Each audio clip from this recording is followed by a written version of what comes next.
The scream caught in her throat as rough hands grabbed her arm in the parking garage, but before she could even process the terror flooding her veins, another voice cut through the darkness like a blade. Let her go. Now. Riley Edwards had been working late at the museum again, cataloging a new shipment of Renaissance artifacts that had arrived from Florence. She loved her job as lead curator, even if it meant staying until 10 at night sometimes. What she didn't love was the man who'd been following her for the past 3 weeks, the one whose grip was now digging into her forearm hard enough to bruise. The new voice belonged to someone tall. She could tell that much as his shadow fell across them both. Her stalker's hand loosened just slightly, and Riley wrenched herself free, stumbling backward until her shoulders hit the concrete pillar behind her. "This doesn't concern you," her stalker, Marcus, spat out. She'd made the mistake of going on 2 dates with him after meeting him at a gallery opening. 2 dates, and he'd decided they were soulmates. When she tried to end things politely, he'd started showing up everywhere. Her favorite coffee shop, outside her apartment. And now here, in the poorly lit parking garage beneath the Metropolitan Arts Museum. When a woman is being assaulted, it concerns everyone. The stranger stepped fully into the weak circle of fluorescent light, and Riley's breath caught for an entirely different reason. He was probably in his early 30s, with dark hair and eyes that looked almost black in the shadows. His suit probably cost more than her monthly rent, and he carried himself with the kind of confidence that suggested he was used to people listening when he spoke. But it was the controlled anger radiating from him that made Marcus take an actual step back. "Riley and I are just talking," Marcus said, his voice taking on that wheedling quality she'd grown to hate. "Right, Riley. Tell him we're just talking." "I don't know him," Riley said quickly, pointing at Marcus. "He's been following me for weeks. I've asked him to stop. I've told him to leave me alone." The stranger's jaw tightened. "I'm calling the police." "Wait," Marcus held up both hands. "There's no need for that. I was just leaving." Too late. The stranger already had his phone out. Riley watched, slightly dazed, as he calmly reported the incident to the emergency dispatcher, giving their exact location and a detailed description of Marcus. Her stalker tried to leave twice during the call, but each time, the stranger shifted his position, blocking the exit without ever touching him. It was impressive, really, the way he managed to be both non-threatening and utterly immovable. The police arrived within 6 minutes. Riley gave her statement, showed them the texts and emails she'd been saving, documented the previous incidents.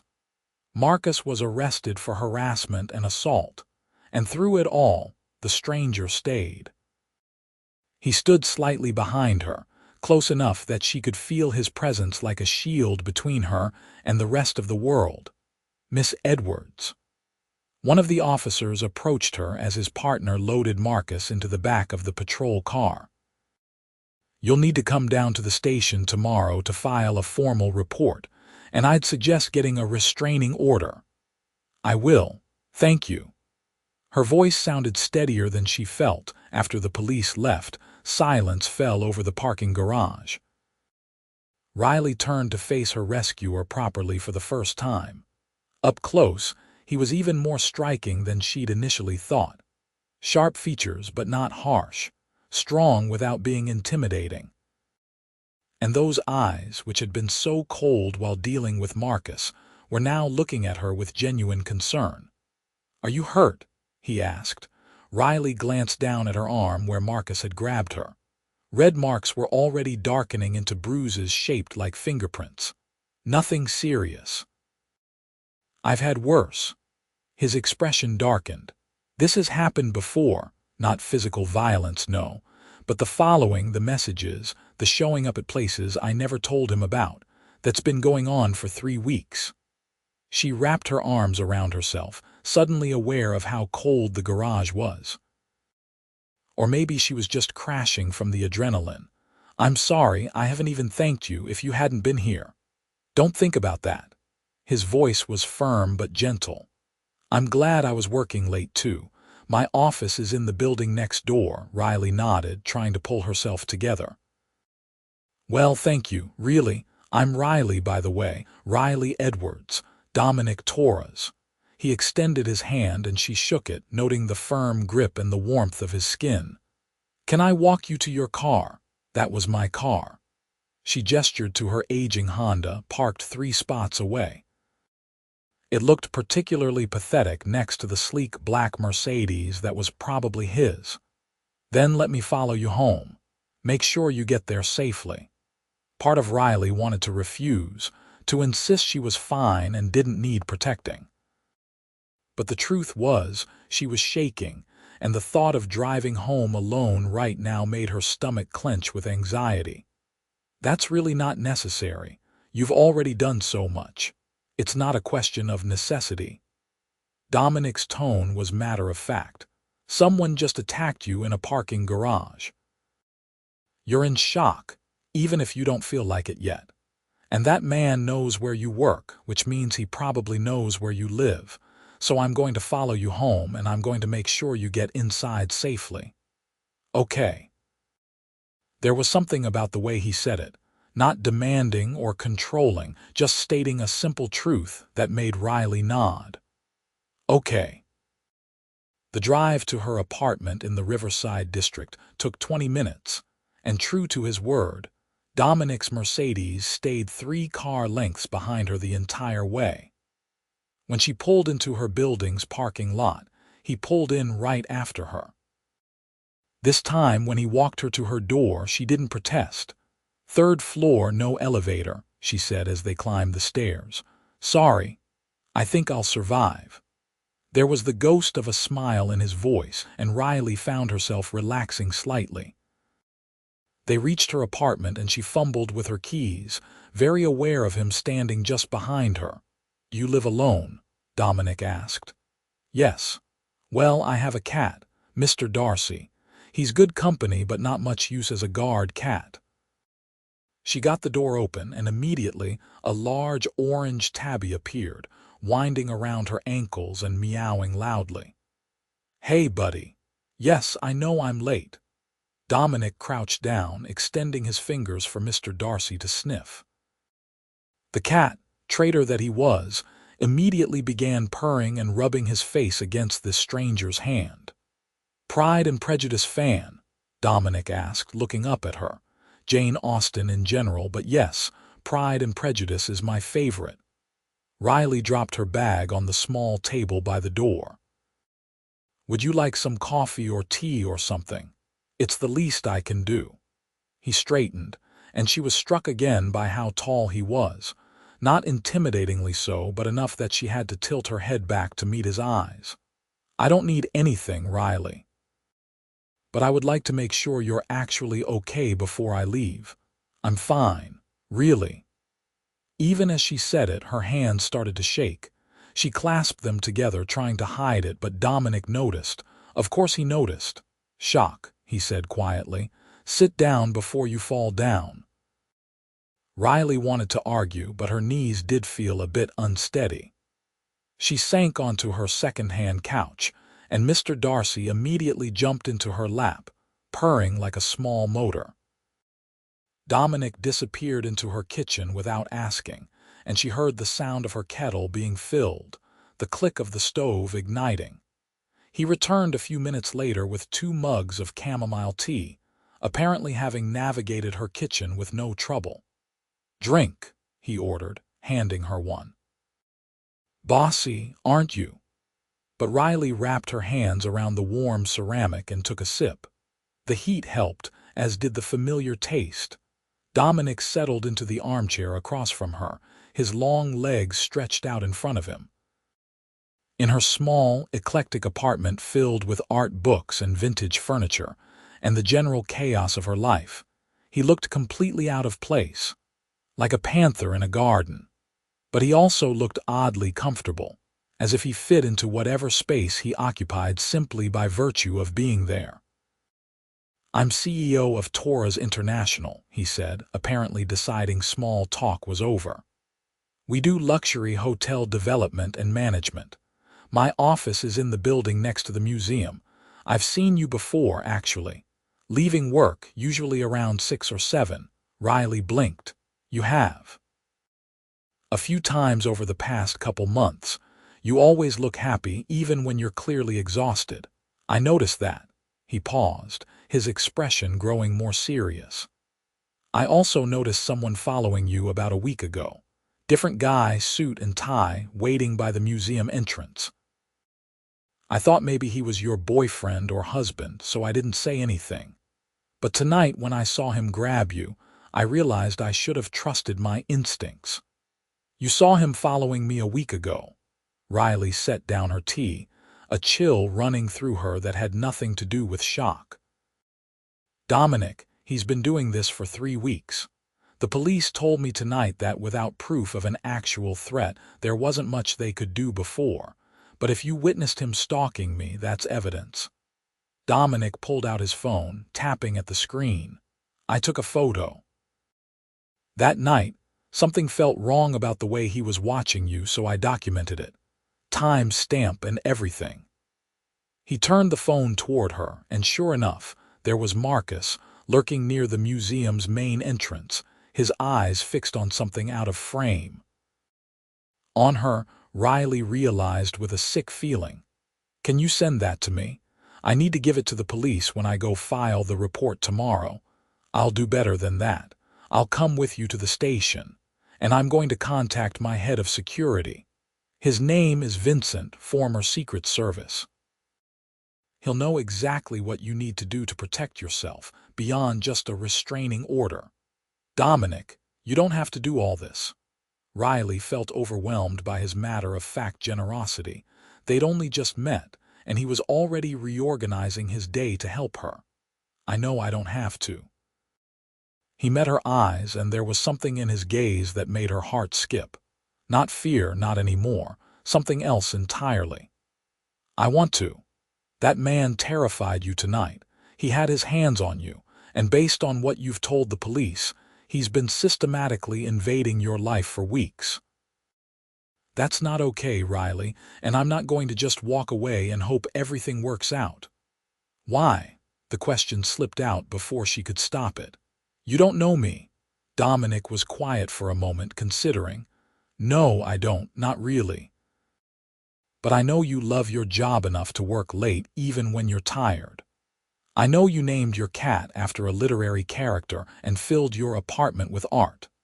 I know you tried to handle this situation yourself before it escalated, which shows both courage and independence. And I know that when someone grabbed you in a dark parking garage, you didn't freeze. You screamed. You fought back. That tells me you're strong." He leaned forward slightly, his forearms resting on his knees. "But everyone needs help sometimes, even strong people. Especially when they're dealing with someone unstable and potentially dangerous." Riley stroked Mr. Darcy's fur, processing this. Everything Dominic said made sense, but there was something else underneath his words. A protective instinct that seemed to go beyond simple Good Samaritan behavior. "You said you've noticed me before tonight." "I have." He didn't elaborate, but color touched his cheekbones, barely visible in the lamplight. "So this isn't just about helping someone in trouble." "No." Dominic held her gaze. "It's not. But tonight isn't the time for that conversation. Tonight you need to rest and process what happened. Tomorrow we'll deal with the practicalities, and after that, when you feel safe again, we can talk about the rest." It should have sounded presumptuous. Instead, it sounded like a promise. Riley found herself nodding. "Okay." Dominic stood, and Mr. Darcy made a small sound of protest at the movement. "Lock the door behind me. All the locks, including the chain." "Do you have my number?" Riley shook her head, and he rattled off the digits while she saved them in her phone. Then she walked him to the door, suddenly reluctant to see him leave. The apartment would feel very empty once he was gone. "Riley." Dominic paused in the doorway, turning back to face her. If anything happens, anything at all that makes you uncomfortable or afraid, you call me. It doesn't matter what time it is. Understand, it's really not your responsibility to. I'm making it my responsibility. His voice was firm, leaving no room for argument. Call me if you need me, promise. I promise. He nodded, satisfied, and then he was gone. Riley locked the door, engaged the deadbolt and the chain, and stood there for a moment, listening to his footsteps recede down the hallway.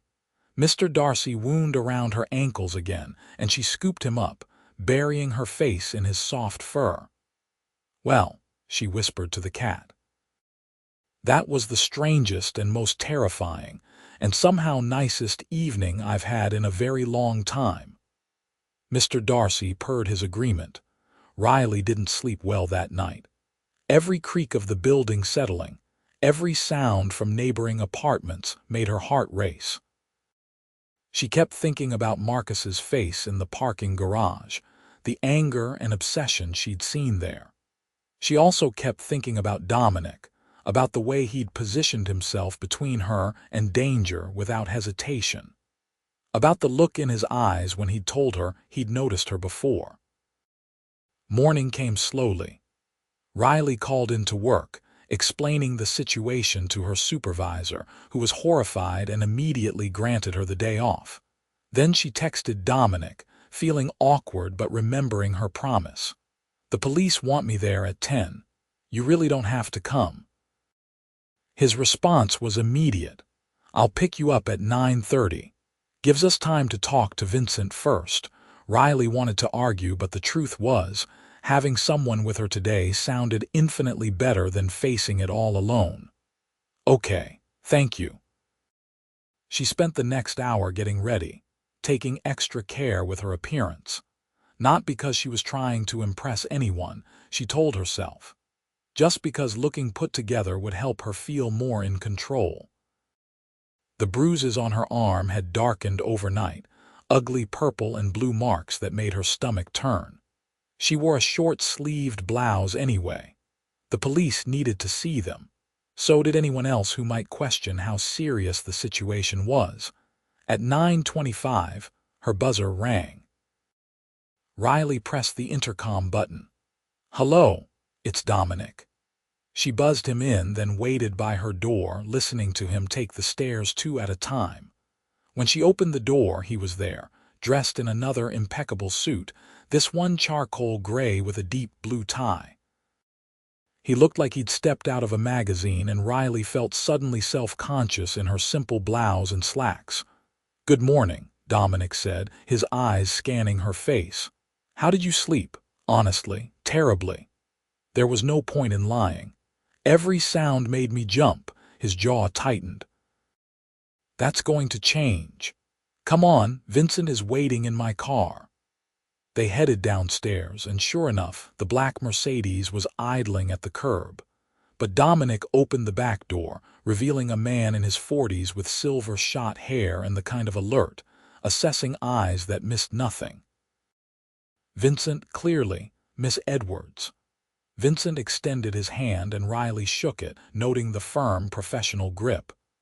Dominic told me about last night. I'm sorry you're dealing with this. Thank you. Riley slid into the back seat, and Dominic climbed in beside her while Vincent moved to the driver's seat. As Vincent pulled into traffic, he started talking, his voice calm and methodical. I've already done some preliminary research on Marcus Chen. Age 29, works in advertising, no prior arrests but 2 previous complaints filed against him by women he dated. Neither resulted in restraining orders because both women dropped the complaints after he agreed to attend counseling. Riley felt her blood chill. He's done this before. Appears so. The pattern is consistent. He becomes fixated quickly, escalates when rejected, but backs off when faced with legal consequences.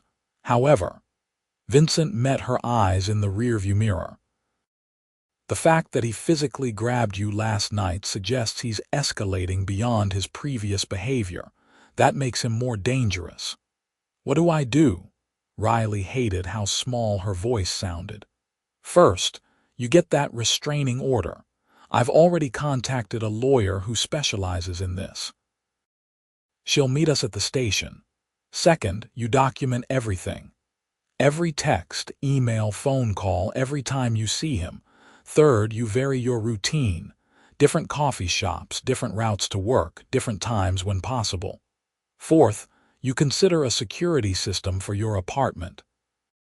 I can have one installed today if you give me permission. It was overwhelming but also reassuring. Vincent clearly knew what he was doing.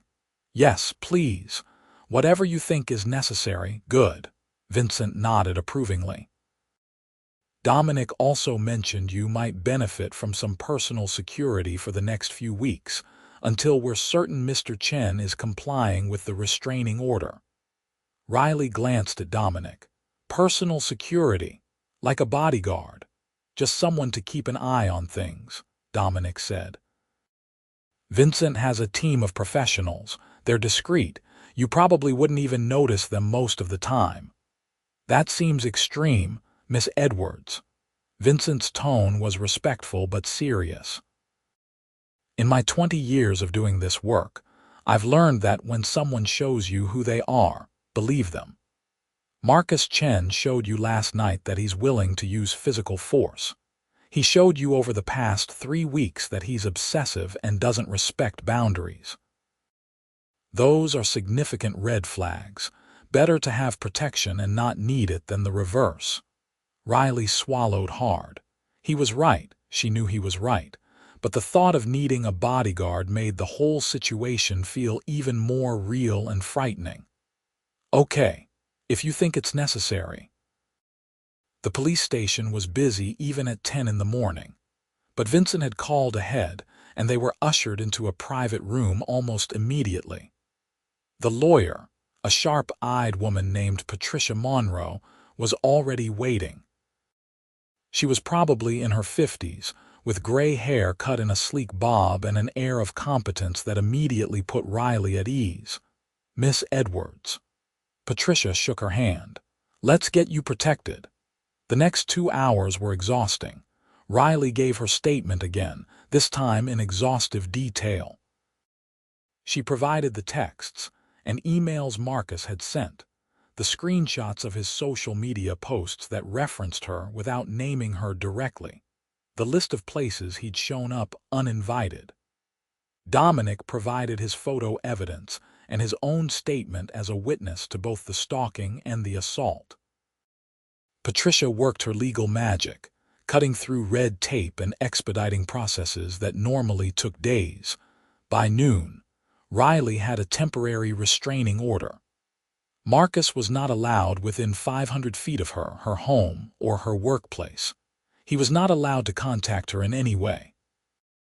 Violation would result in immediate arrest. This is good, Patricia said as they stood outside the station. But remember, a restraining order is just a piece of paper. It's not a force field. You still need to be careful. She will be, Dominic said, his hand resting lightly on Riley's lower back. The touch was possessive and protective in a way that should have annoyed her but somehow didn't. Vincent's team is already setting up security at her apartment, and someone will be assigned to her by end of day. Patricia nodded approvingly. Good. Miss Edwards, you have my number. Call me if anything happens, any violation of the order. I'll make sure it's dealt with swiftly. After Patricia left, Riley found herself standing on the sidewalk, feeling drained and overwhelmed. Dominic guided her back to the car where Vincent was waiting. Let's get you some lunch, Dominic said. You need to eat. I'm not really hungry. You need to eat anyway. His tone was gentle but firm, and Riley was too tired to argue. Vincent drove them to a small Italian restaurant tucked away on a quiet street. It was the kind of place that didn't advertise, where the food was incredible and the atmosphere was intimate. Dominic led her to a corner booth, private and secluded, and ordered for both of them without asking. Normally, Riley would have bridled at that kind of presumption. Today, she was grateful not to have to make any more decisions. The food came quickly. Homemade pasta with a light cream sauce, fresh bread, a simple salad. Riley took a bite and realized she was actually starving. She hadn't eaten since lunch yesterday, and her body was running on fumes. "Better?" Dominic asked, watching her eat with an expression of satisfaction. "Much better." Riley set down her fork, looking at him across the table. "Dominic, I need to say something." "All right." "This is incredible, what you're doing for me. The security, the lawyer, being at the police station, all of it. But it's also a lot, and we barely know each other. I don't want you to feel obligated to keep doing this. You've already done more than anyone could expect." Dominic was quiet for a moment, his dark eyes studying her face. "Do you want me to stop?" "No." The word came out before she could think about it. "No, I don't, but I also don't understand why you're doing it. I told you last night we'd have that conversation when you felt safer." He reached across the table, his hand covering hers. His palm was warm, his grip strong without being overwhelming. "But if you want to have it now, we can." Riley turned her hand over, lacing her fingers through his. The gesture felt natural, like something they'd done 1,000 times before. "I want to understand." "All right." Dominic took a breath. "I first saw you about 3 months ago. You were standing in front of the museum at sunset, and the light was hitting you just right, and you were smiling at something on your phone. You looked like you were holding the whole world's joy in that moment. I actually stopped walking just to watch you. And I thought, I want to know her. I want to know what made her smile like that." Riley's heart was beating faster now, but not from fear, from something else entirely. "After that, I started noticing you more," Dominic continued. "Same routine, usually leaving work between 6 and 7. Sometimes you'd be carrying books, sometimes talking on the phone, sometimes just walking with your head up, looking at the city like it was something wonderful. And every time I saw you, I thought about introducing myself. But the timing never seemed right. I didn't want to be that guy who approaches a woman on the street and makes her uncomfortable. So you just watched from a distance." Riley didn't know how she felt about that. It should have been creepy, but somehow it wasn't. I know how that sounds. Dominic's thumb traced small circles on the back of her hand. "But I wasn't stalking you, Riley. I didn't follow you or try to find out where you lived or anything like that. I just noticed you when our paths crossed naturally, and I kept thinking that maybe if the opportunity presented itself, I'd find a way to meet you properly. And then last night happened. His expression darkened. "I was working late, dealing with some contracts for a new property in Singapore. I saw you leave the museum around 9:45, and then I saw him following you into the parking garage. The way he moved, the way he was looking at you, everything in me said danger, so I followed." "Thank God you did." Riley squeezed his hand. "Dominic, if you hadn't been there." "Don't." His voice was rough. "Don't think about that. I was there, and I'm going to make sure you're safe now." They sat there for a moment, hands joined across the table, something unspoken but powerful passing between them. Riley knew this was crazy. She just met this man, but it didn't feel like she'd just met him. It felt like she'd known him forever, like her soul recognized his somehow. "So what happens now?" she asked quietly. "Now you finish your lunch. Then Vincent takes you home and his team finishes setting up your security system. Tomorrow you go back to work and try to return to your normal life as much as possible. And through all of it, I'm going to be here. Not hovering, not controlling, just here if you need me. I think I might need you a lot." The admission felt dangerous and exhilarating at the same time. Dominic smiled, the first real smile she'd seen from him. It transformed his face, softening the sharp edges, reaching his eyes. "Good. Because I've been wanting to get to know you for 3 months. I just wish it had happened under better circumstances. Me too. Riley found herself smiling back. But I'm glad it happened. They finished lunch, and then Vincent drove her home. True to his word, a security team was already there, installing cameras and new locks and a sophisticated alarm system that connected directly to a monitoring service. By the time they finished, Riley's modest apartment was probably more secure than most banks. "Thank you," she said to Vincent as the team packed up their equipment. "This is incredible. Just doing my job, Miss Edwards. Now I want to introduce you to someone." He gestured to a woman who'd been supervising the installation. She was probably in her 30s, athletic build, with sharp eyes and an air of calm capability. "This is Maya Chen, no relation to your stalker. She's going to be your primary security for the next few weeks." Maya extended her hand. "Nice to meet you, Miss Edwards. I'll be keeping an eye on things, making sure Mr. Chen stays away. You won't see me most of the time, but I'll be around. And if anything happens, I'll be there in seconds." Riley shook her hand, grateful and still a bit overwhelmed by all of this. "Thank you, Maya. All part of the service." Maya's smile was reassuring. "Try to go about your normal routine as much as possible. That's the best thing you can do." After everyone left, Riley found herself alone in her apartment with Mr. Darcy and her thoughts. She felt safer with all the new security measures, but she also felt strange. Her life had been completely upended in less than 24 hours. Marcus had been arrested. She had a restraining order. There was a bodyguard following her. And Dominic Torres, a CEO she'd never met before yesterday, had essentially appointed himself her protector. Her phone buzzed with a text. "Dominic, of course. How are you doing?" Riley smiled, settling onto her couch with Mr. Darcy purring in her lap. Overwhelmed, grateful, still processing everything.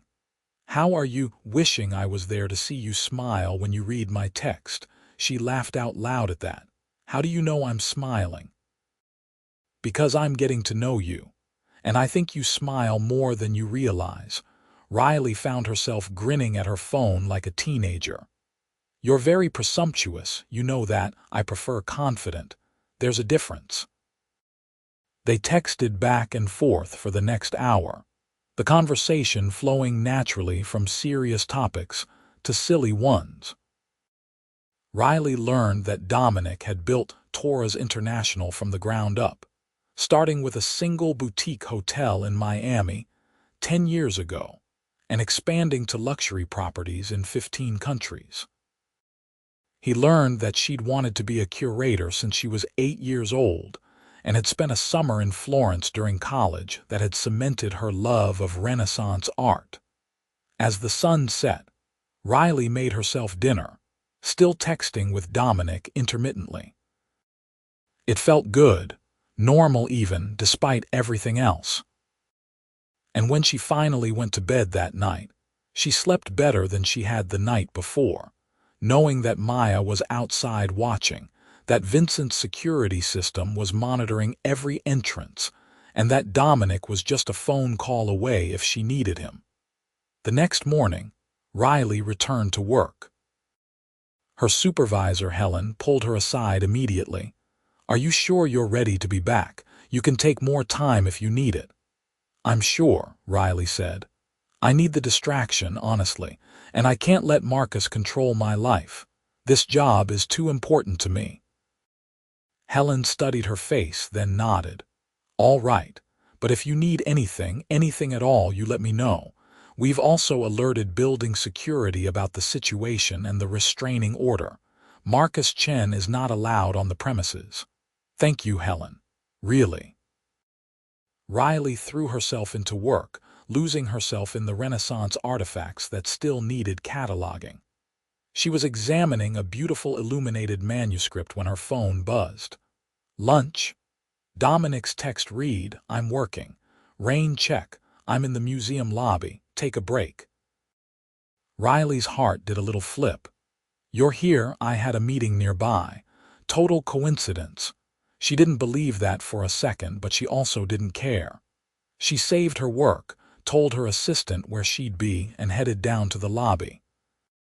Dominic was there, looking impossibly elegant in yet another perfect suit, and the smile that crossed his face when he saw her made her feel like the only person in the world.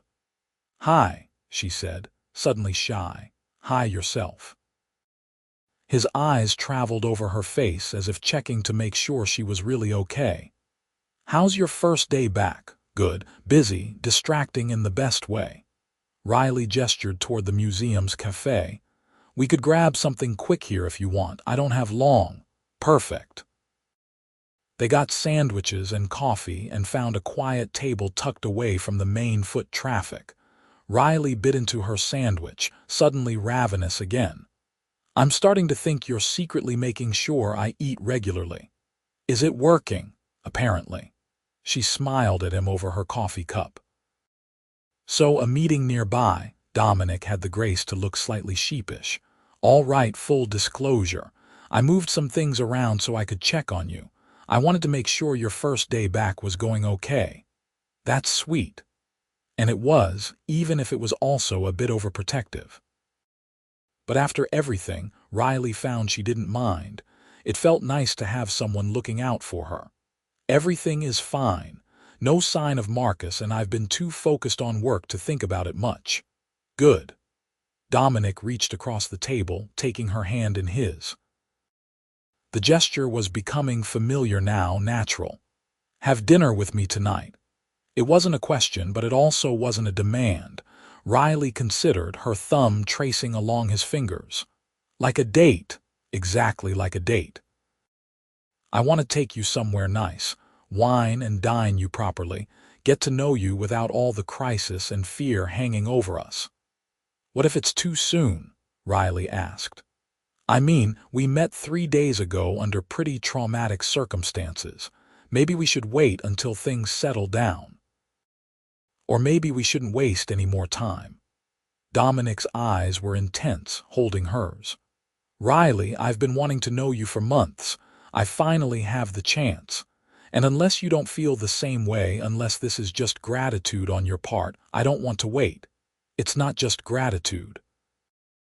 Riley's voice was soft but certain. "I feel something too. I have since that first night. It's crazy and fast and probably not smart, but it's real." "Then have dinner with me." "Okay," Riley smiled. "Yes, I'd like that." Dominic's answering smile was brilliant. They made plans for him to pick her up at 7, and then Riley reluctantly headed back to work. The afternoon flew by, and before she knew it, she was rushing home to change. Maya gave her a subtle nod from across the street as Riley entered her building, a reminder that she was still being watched over. It should have felt invasive, but instead it was comforting. Riley took her time getting ready, choosing a dress she'd bought on impulse months ago but never worn. It was deep blue, simple but elegant, and it made her eyes look even greener than usual. She left her dark hair down, just touching her shoulders, and kept her makeup natural. When Dominic knocked on her door at exactly 7 o'clock, the look on his face told her she'd chosen well. "You're beautiful," he said simply. "You're not so bad yourself." Riley grabbed her purse, gave Mr. Darcy a quick scratch behind the ears, and let Dominic lead her downstairs. He'd driven himself tonight, no Vincent, and he held the car door open for her with old-fashioned courtesy that Riley found charming.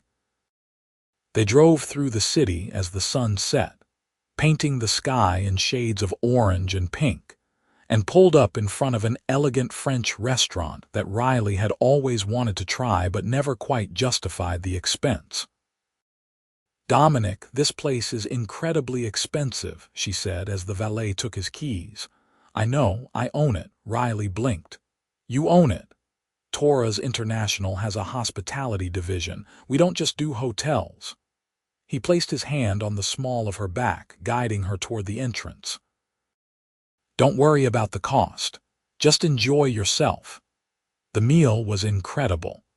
Course after course of perfectly prepared food, paired with wines that Dominic selected with the expertise of someone who clearly knew his way around a wine list. They talked about everything and nothing, their conversation flowing as easily in person as it had over text. Riley told him about growing up in upstate New York, about her parents who were both teachers and had encouraged her love of art and history. Dominic told her about building his business, about the risks he'd taken and the failures he'd survived before finding success. "You ever regret it?"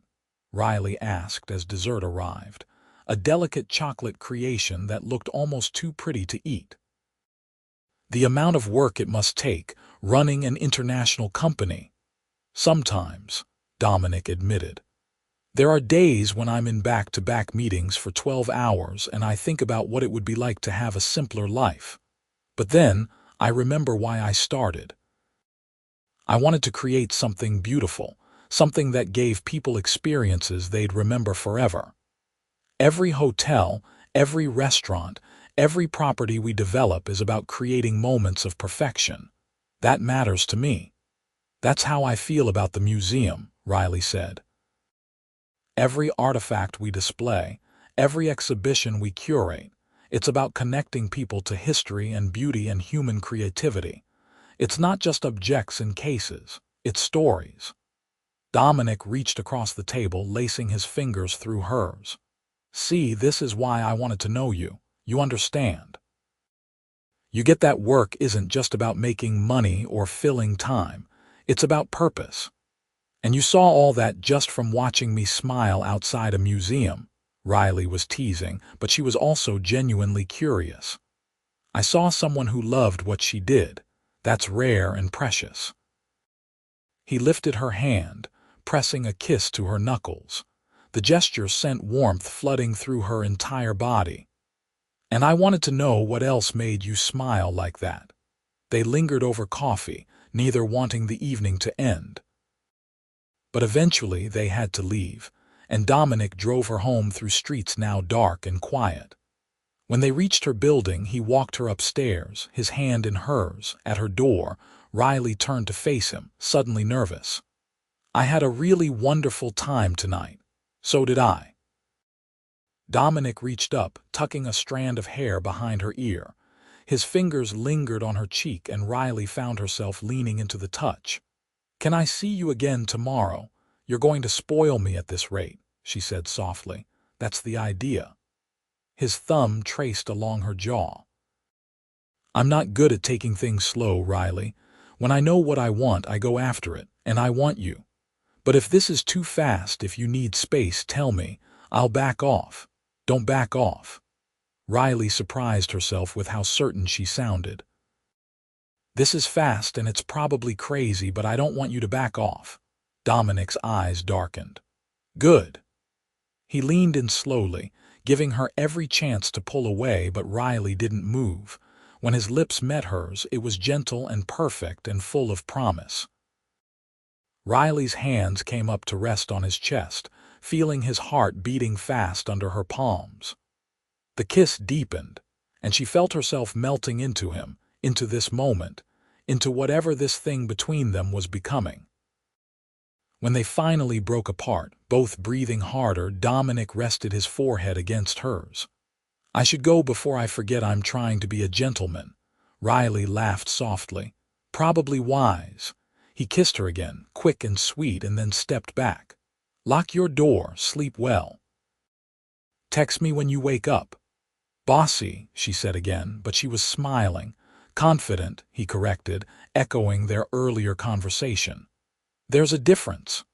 Riley watched him walk down the hallway, then locked her door and leaned against it, her fingers touching her lips.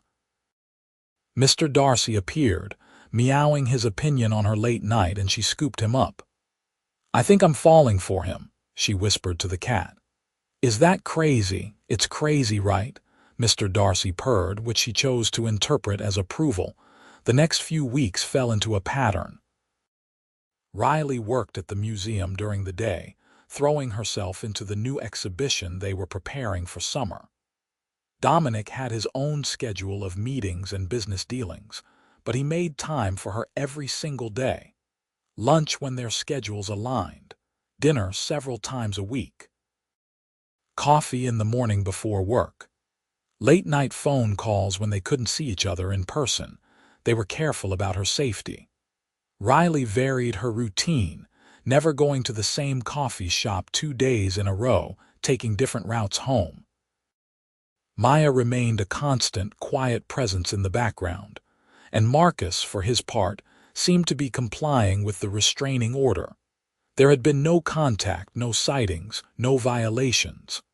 "Maybe he's finally backing off," Riley said to Dominic one evening. They were at his penthouse apartment, which overlooked the river and was decorated with minimalist elegance that somehow managed to feel warm. She was curled up on his couch, her feet tucked under her, while he worked through some emails on his laptop.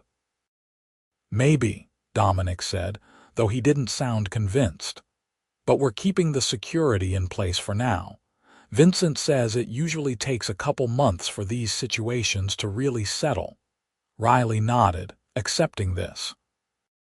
She'd grown used to Maya's presence, to the cameras and alarm system, to checking her surroundings before entering her building. It was exhausting sometimes, but it was also necessary. "I trust Vincent's judgment." Dominic closed his laptop, giving her his full attention. "How are you really doing? And I want an honest answer, not just the brave face you show everyone else." Riley considered the question. "Honestly, I'm okay. Some days are harder than others. Sometimes I get anxious when I'm in the parking garage or when I see someone who looks like Marcus from a distance. But mostly I'm okay. Better than okay, actually. Because of the security, partly." Riley met his eyes. "But mostly because of you. Having you in my life has made everything else easier to handle." Dominic moved from his chair to the couch, pulling her into his arms. Riley went willingly, resting her head on his chest and listening to the steady beat of his heart. They'd been dating for 3 weeks now, though it felt both longer and shorter than that. Longer because of how comfortable they were together, how naturally they fit. Shorter because Riley still felt like she was learning new things about him every day. "I need to tell you something," Dominic said, his voice rumbling in his chest under her ear. Riley tensed slightly. "That sounds serious." "It is, but not in a bad way." His arms tightened around her. "I'm falling in love with you, Riley. Actually, I think I might already be in love with you. And I know it's fast, and I know we're still getting to know each other, but I needed you to know. I'm not good at hiding how I feel." Riley's heart was racing, but not from fear. From joy and anticipation, and something that felt like coming home. She tilted her head back to look at him. "I'm falling in love with you too. Maybe I already have fallen. It's terrifying and wonderful, and I don't want it to stop." Dominic kissed her then, deep and hungry and full of everything they'd been holding back. Riley kissed him back with equal passion, her hands tangling in his hair, her body pressed against his. When they finally broke apart, both breathless, Dominic's eyes were dark with desire. "Stay tonight," he said. "I want you here. I want to wake up with you." Riley knew what he was asking, knew what staying meant, and she wanted it too, wanted him with an intensity that should have scared her but didn't. "Yes," she whispered. "Yes, I'll stay." They didn't rush. Dominic took his time, kissing every inch of her skin, learning what made her sigh and what made her gasp. Riley did the same, discovering the man beneath the suits and the CEO persona. And when they finally came together, it felt right and perfect, and like something they'd been building toward since that first night in the parking garage. Afterwards, lying tangled together in his bed with the city lights glowing beyond the windows, Riley felt a peace she hadn't experienced in years. Dominic's fingers traced patterns on her bare shoulder, his touch gentle and possessive at once. "I meant what I said," he murmured. "I love you." "I love you too." The words felt natural, like something she'd been saying forever. Riley pressed a kiss to his chest, right over his heart. This is crazy, isn't it? Falling in love this fast. Maybe, but some things don't need a timeline.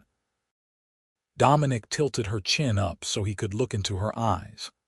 I knew you were special the first time I saw you. Some part of me has been waiting for you for a very long time. They fell asleep like that, wrapped in each other and the knowledge that something profound had shifted between them. Riley woke once during the night, momentarily disoriented, but Dominic's arm around her waist anchored her. She was safe here, protected, loved.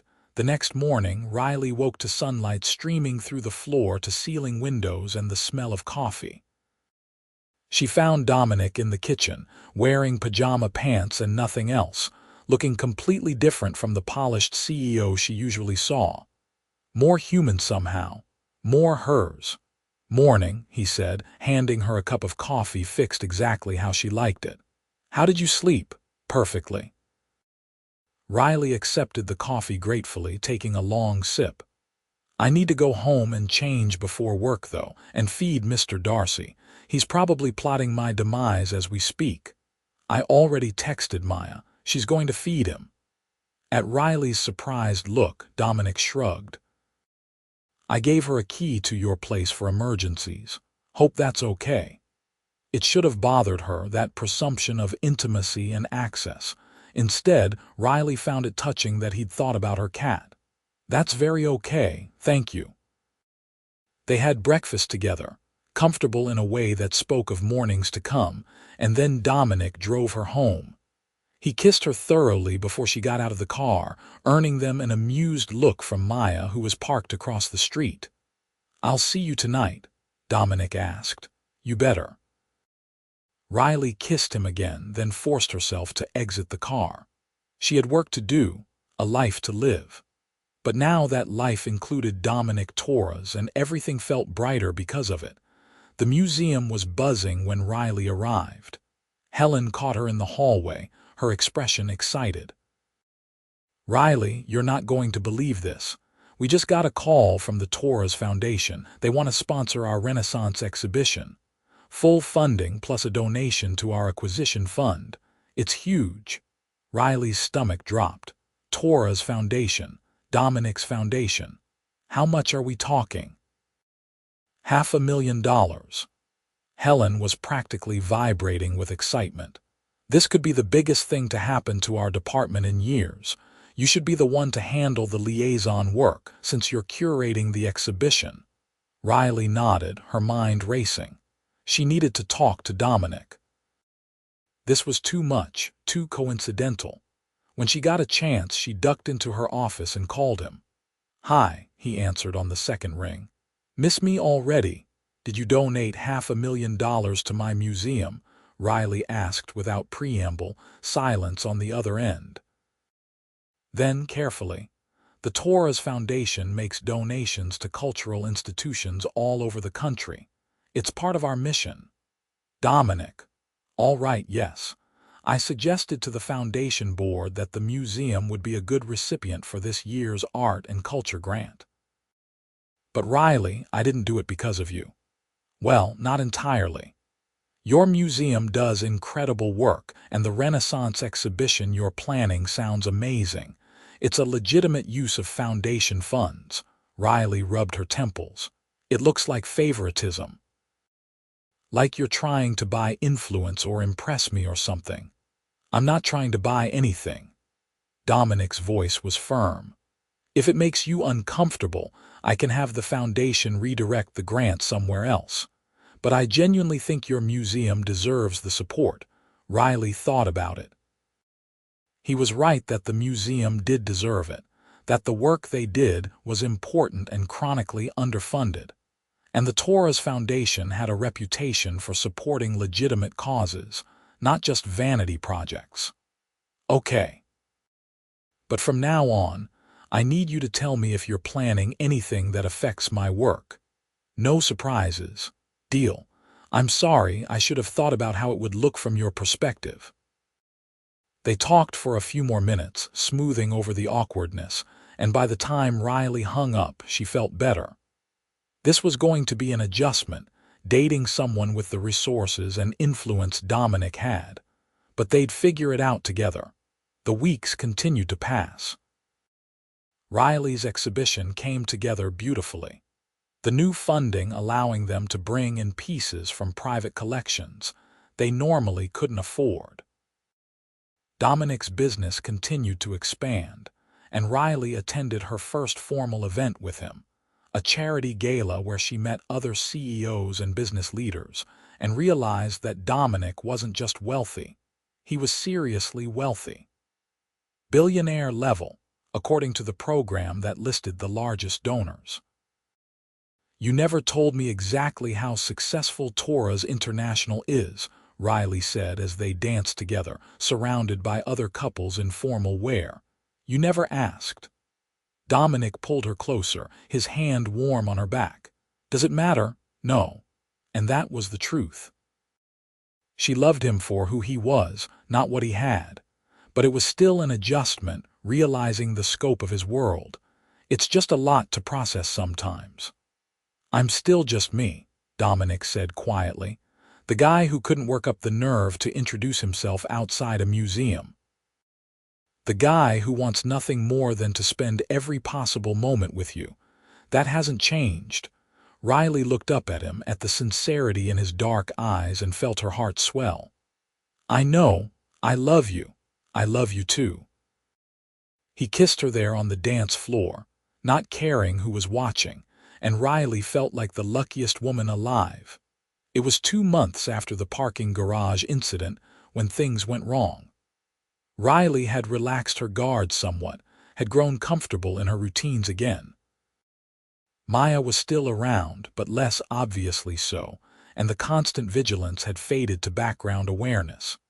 So when Riley left work late one evening, focused on her phone as she texted Dominic about dinner plans, she didn't notice the figure waiting by her car until it was almost too late.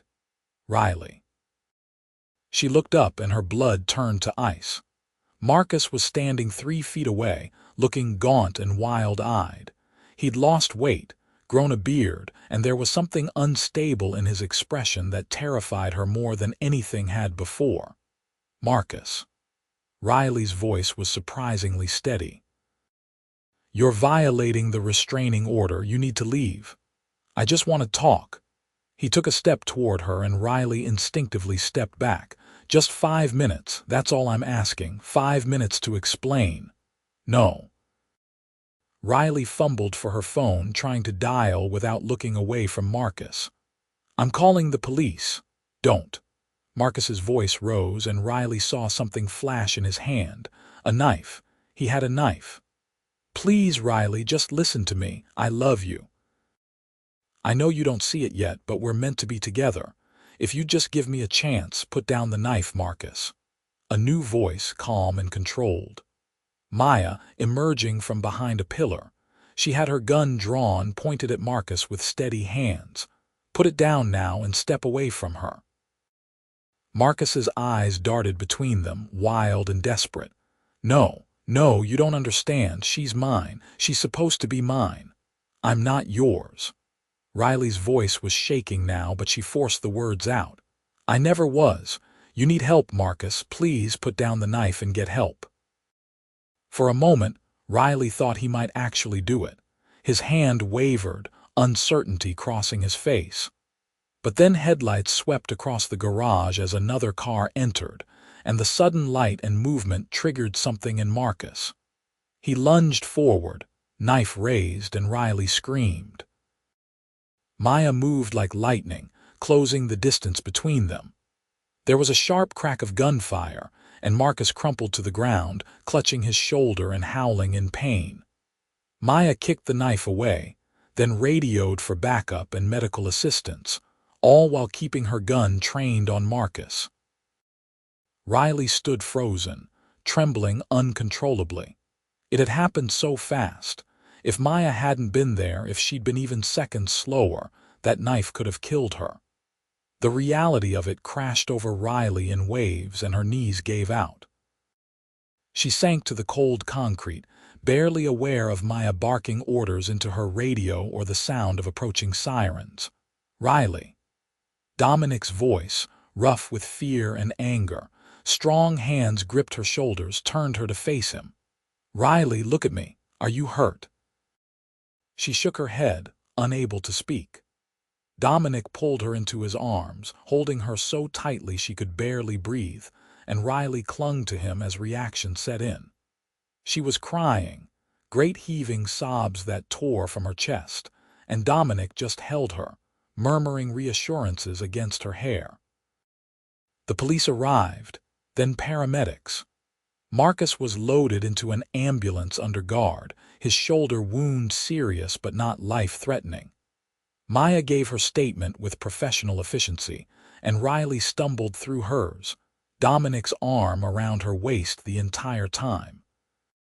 The knife was bagged as evidence. The security footage was confiscated. And through it all, Riley felt like she was watching everything happen from a great distance, like it was all happening to someone else. "I want to take her home," Dominic told the detective in charge, a woman named Sarah Collins. "She's in shock. Can the rest of this wait until tomorrow?" Detective Collins looked at Riley's pale face and nodded. "Make sure she's available tomorrow for a formal statement." "And Miss Edwards, you did everything right. You tried to de-escalate, you called for help, you survived. That's what matters." Dominic drove Riley to his penthouse, not her apartment. She didn't protest. The thought of being alone right now was unbearable. He settled her on the couch, wrapped her in a blanket despite the warm evening, and made her drink hot tea with sugar. Riley sipped it obediently, slowly feeling herself come back into her body.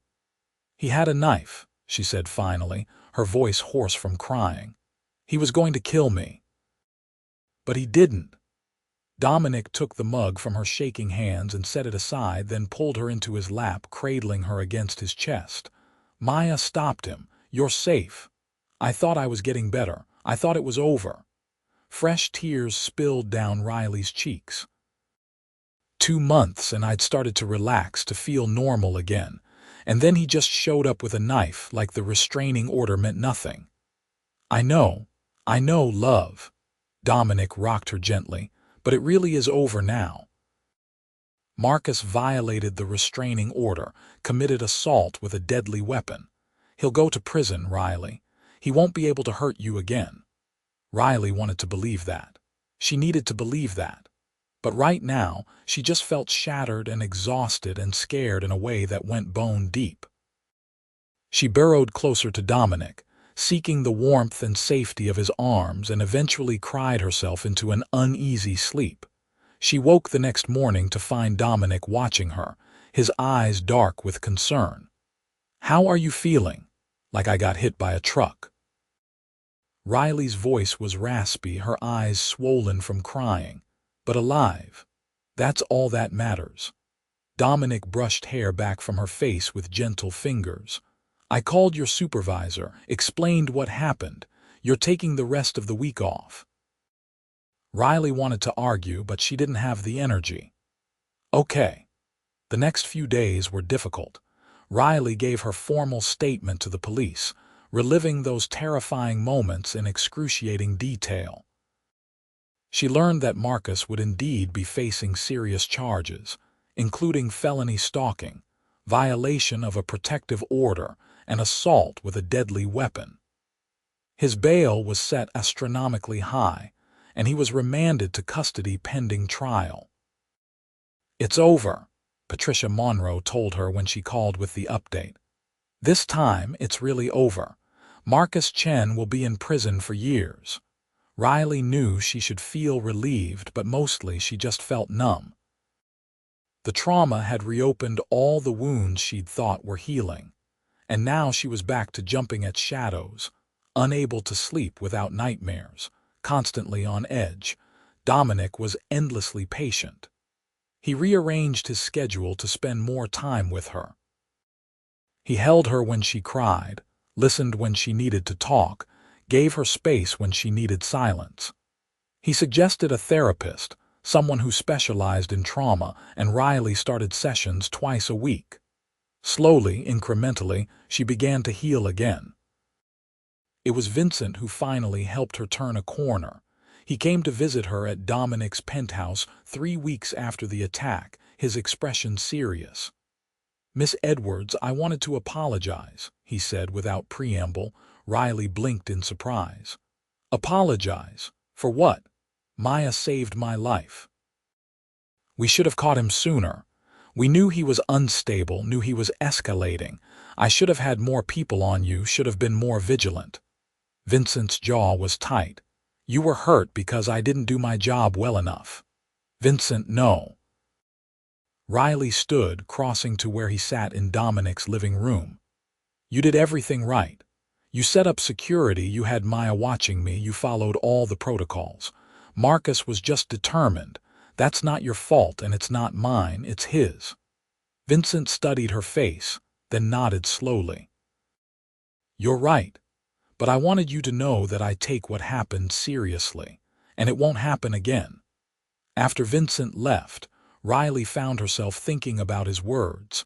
He was right that what happened wasn't her fault or his or anyone's except Marcus's. She'd spent weeks blaming herself for not being more careful, for relaxing her guard, for not seeing the attack coming. But the truth was, she'd done everything she could. She'd gotten the restraining order, varied her routine, had security. Sometimes bad things happened despite all precautions. That didn't make them her fault. The realization was freeing. Riley felt something loosen in her chest, some knot of guilt and fear that had been choking her. She could heal from this. She would heal from this, and she had Dominic to help her through it. 4 months after the knife attack, Riley's Renaissance exhibition opened to critical acclaim. The museum was packed for the opening night gala, and Riley stood next to her displays, explaining the significance of a Botticelli sketch to a group of patrons, and felt genuinely happy for the first time in months. This was her work, her passion, and Marcus hadn't been able to take it from her. Dominic found her as the crowd was thinning, looking impossibly handsome in his tuxedo. "There you are. I've been watching you all night." "Oh," Riley smiled up at him. "And what did you see?" "I saw a brilliant, passionate woman doing what she loves. I saw someone who survived something terrible and came out stronger." He pulled her close, his arms circling her waist. "I saw the woman I love, and I thought about how lucky I am that you're in my life." Riley's eyes prickled with happy tears. "I'm the lucky one. You saved me, Dominic. Not just that first night, but every day since. You never stopped protecting me. And I never will." He kissed her forehead, gentle and reverent. "Riley, there's something I want to ask you." "Okay." Riley's heart was suddenly pounding, though she wasn't sure why. Dominic stepped back, and then, to her complete shock, he dropped to one knee right there in the museum gallery, surrounded by Renaissance art and a few remaining gala guests who gasped and pulled out their phones. "Riley Edwards," Dominic said, pulling a small velvet box from his pocket. "I fell in love with you the first time I saw you smile. I knew you were special before I even knew your name. And every single day since I've had the privilege of knowing you, I've fallen more in love with you. You're brilliant and strong and kind and brave. You make me want to be better. You make me believe in things I'd stopped believing in. I want to spend the rest of my life protecting you and loving you and making you smile. Will you marry me?" He opened the box, revealing a ring that took Riley's breath away. A single diamond, elegant and perfect, set in platinum. It was beautiful without being ostentatious, exactly the kind of ring she would have chosen herself if she'd been choosing. Riley looked at Dominic, at the hope and love shining in his eyes, and knew there was only one answer she could give. "Yes. Yes, of course I'll marry you." The remaining gala guests erupted in applause as Dominic slid the ring onto her finger and stood, pulling her into a kiss that was witnessed by about 30 people with cameras. Riley laughed against his lips, deliriously happy, and thought about how strange life was. 6 months ago, she'd been terrified and alone, being stalked by a man who wouldn't take no for an answer. Now she was engaged to a man who loved her so much he'd rearranged his entire life to keep her safe. "I love you," she whispered when they finally broke apart. "I love you too. Forever." Dominic held her close and Riley felt completely, perfectly safe. The wedding was 6 months later, held in the gardens of one of Dominic's hotels in Napa Valley. It was small and intimate, just close friends and family, exactly what Riley wanted. She wore a simple ivory dress, and Dominic looked like he might cry when he saw her walking down the aisle toward him. They exchanged vows they'd written themselves, promising to protect and cherish each other, to build a life together full of love and laughter and art and beauty. When the officiant pronounced them husband and wife, Dominic kissed Riley like they were the only two people in the world, and she kissed him back with her whole heart. The reception was joyful and perfect. Riley danced with her father, then with Dominic, who held her close and whispered in her ear about all the things he planned to do with her later that night. She laughed and blushed and felt happier than she'd ever imagined possible. Maya was there, now more friend than bodyguard, though she'd never fully stopped keeping an eye on Riley. Vincent gave a toast that was surprisingly emotional, talking about how love and protection were two sides of the same coin. Riley's parents, who had been skeptical of Dominic at first, were won over completely by his obvious devotion to their daughter. As the sun set over the vineyard, painting the sky in shades of gold and pink, Dominic pulled Riley aside to a quiet corner of the gardens. "Happy?" he asked, tucking a loose curl behind her ear, deliriously. Riley stood on her toes to kiss him.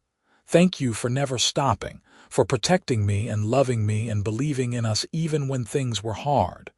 "You don't have to thank me for loving you," Dominic said softly. "That's the easiest thing I've ever done." They stood there together, wrapped in each other's arms as their guests continued celebrating. Riley thought about that night in the parking garage, about how terrified she'd been, how Marcus's attack had nearly broken her. But it hadn't broken her. She'd survived, she'd healed, and she'd found love in the most unexpected place. Life wasn't always fair or safe. Bad things happen to good people. But good things happen too. People like Dominic existed, people who saw someone in trouble and didn't walk away. People who loved fiercely and protected without hesitation. People who kept their promises. 2 years after their wedding, Riley stood in the nursery of their new house, a beautiful place in the hills with space for art and gardens and a growing family. She rocked their 3-month-old daughter, Sophia, and hummed softly as the baby's eyes fluttered closed. Dominic appeared in the doorway, fresh from a shower after his evening run, and smiled at the sight of his wife and daughter. "She down for the night?" "I hope so." Riley carefully transferred Sophia to her crib, tucking the blanket around her tiny body. They stood together, watching their daughter sleep, and Riley leaned into Dominic's side. "I've been thinking," Dominic said quietly, so as not to wake the baby. About how that night in the parking garage was the worst and best thing that ever happened to me." At Riley's questioning look, he continued, "Worst because you were in danger and terrified.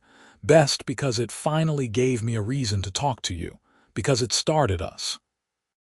Riley thought about that, about the strange path that had led them here. "I used to have nightmares about that night, about what could have happened if you hadn't been there. But now, when I think about it, I mostly just feel grateful. Grateful that you were working late. Grateful that you followed your instincts. Grateful that you didn't just save me and walk away. I could never have walked away from you." Dominic wrapped his arms around her from behind, resting his chin on top of her head. "You were it for me from that first smile.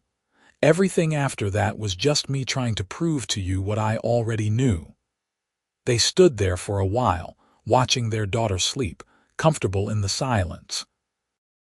Eventually, they retreated to their own room, curling up together in the big bed that had become Riley's favorite place in the world.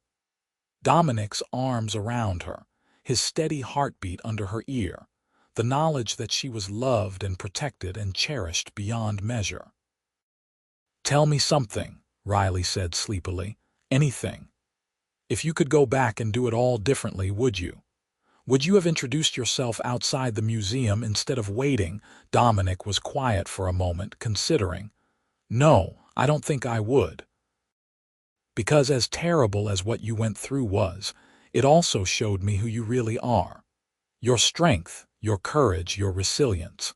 If we'd met under normal circumstances, I might not have seen all of that. I might not have known how truly extraordinary you are." Riley tilted her head back to kiss him. "That's a very diplomatic way of saying you're glad I got stalked." "Never." His arms tightened around her. "I'm not glad you went through that trauma, but I am glad I got to be there for you. Glad I got to show you that not all men are like Marcus, that some of us want to protect and cherish, not control and frighten.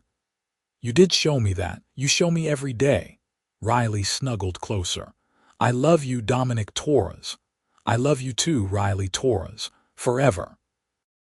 They fell asleep like that, wrapped in each other and in the life they'd built together.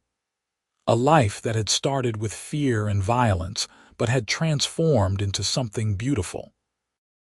A life full of love and art and laughter, and the kind of happiness that came from truly knowing and being known by another person.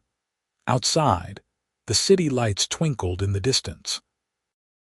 In the nursery down the hall, Sophia slept peacefully, unaware of the story of how her parents had met, of the danger and the rescue and the love that had bloomed in the aftermath. Someday, when she was older, they'd tell her. They'd explain that sometimes bad things happened, but that was when you found out who really cared, who would stand by you no matter what. And Dominic had stood by Riley through everything. He'd saved her from a stalker, stepped in to protect her, and never stopped protecting her. Not because she was weak or needed saving, but because he loved her, and that's what you did for the people you loved. You showed up. You stayed. You protected them with everything you had. Years passed. Sophia grew up, joined eventually by a brother named Marco. The museum where Riley worked continued to thrive, partially thanks to ongoing support from the Torres Foundation. Dominic's business expanded to new countries, new properties, always with Riley by his side at grand openings and charity galas. They grew older together, their love deepening with each passing year. Marcus eventually got out of prison after serving his sentence, but he never came near Riley again. The therapy he'd received while incarcerated had apparently helped, and he moved to a different state, started a new life far away from the woman he'd once terrorized. Riley heard about it through Patricia Monroe and felt nothing but relief. That chapter of her life was closed, the wounds fully healed into scars that no longer hurt. On their 10th anniversary, Dominic took Riley back to the museum where they'd had their first date, the restaurant inside that he owned. They sat at the same table, ate the same food, and laughed about how young and nervous they'd been that night. "I was so scared I'd mess it up," Dominic admitted, holding her hand across the table. "I'd waited 3 months just to meet you, and then when I finally had my chance, I was terrified you'd decide I was too intense or too controlling or too something. I never thought that." Riley squeezed his hand. "I thought you were brave and kind and protective in the best possible way. I still think that, even when I'm bossy." Dominic's eyes glinted with amusement. "Especially when you're bossy," Riley laughed. "Although we both know you prefer the term confident, there's a difference. So you keep telling me." They finished their meal and walked through the museum, hand in hand, looking at the art Riley loved so much. They paused in front of the Renaissance exhibition, which had been refreshed and updated but still held many of the pieces Riley had originally curated. "You remember our engagement?" Dominic asked, gesturing to the spot where he'd proposed. "How could I forget? You proposed in front of 30 people with cameras. It was on social media within minutes. Best decision I ever made." Dominic pulled her close, kissing her there in the gallery just like he had 10 years ago. "Asking you to marry me, I mean, not the public proposal, though I don't regret that either." Riley kissed him back, pouring a decade of love and gratitude into it. "Best decision I ever made was saying yes." They left the museum as the sun was setting, walking out into the warm evening air. Dominic's Mercedes, now several models newer than the one he'd driven that first night, was waiting at the curb. But instead of getting in, they stood there for a moment, looking up at the building where Riley still worked, where so much of their story had unfolded. "Thank you," Riley said suddenly. "For what?" "For being there, for caring, for loving me enough to never stop protecting me." She turned to face him fully, her hands coming up to frame his face. "You saved my life, Dominic, not just from Marcus, but from a future where I might have been too scared to trust anyone ever again. You showed me what real love looks like." Dominic's eyes were suspiciously bright.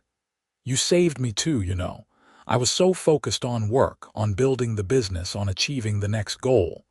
I'd forgotten how to just be happy. And then I saw you smiling outside a museum and everything changed. You reminded me what matters." They stood there on the sidewalk, holding each other as the city moved around them, and Riley thought about how perfect this moment was. How perfect their life together was. It hadn't been easy, and it hadn't been without pain and fear. But they'd faced it all together, and they'd come out stronger on the other side. "Come on," Dominic said finally, opening the car door for her. "Let's go home. The kids are with your parents. We have the whole evening to ourselves. What did you have in mind?" Riley slid into the car, already knowing the answer from the look in his eyes. "Oh, I have several ideas." Dominic closed her door and walked around to the driver's side. "All of them involve you, me, and that big bed of ours." Riley laughed, feeling light and happy and loved. "That sounds perfect." They drove home through the city streets, talking and laughing, making plans for their future. More children, maybe. Travel to places they'd always wanted to see. Growing old together, watching their kids grow up, building a life full of love and art and all the things that mattered. And through it all, Dominic would keep protecting Riley, not because she needed it, but because that's who he was. A man who kept his promises. A man who loved fiercely and completely. A man who had saved her from a stalker, stepped in to protect her, and never stopped protecting her because that's what love meant to him. Being there. Staying. Choosing her every single day. Riley looked over at her husband, this man who had changed her entire life, and smiled. The same smile Dominic had fallen in love with all those years ago outside a museum. The smile that said she was happy, that she was exactly where she was supposed to be, that she had everything she'd ever wanted. And Dominic, seeing that smile, fell in love with her all over again. Just like he did every single day.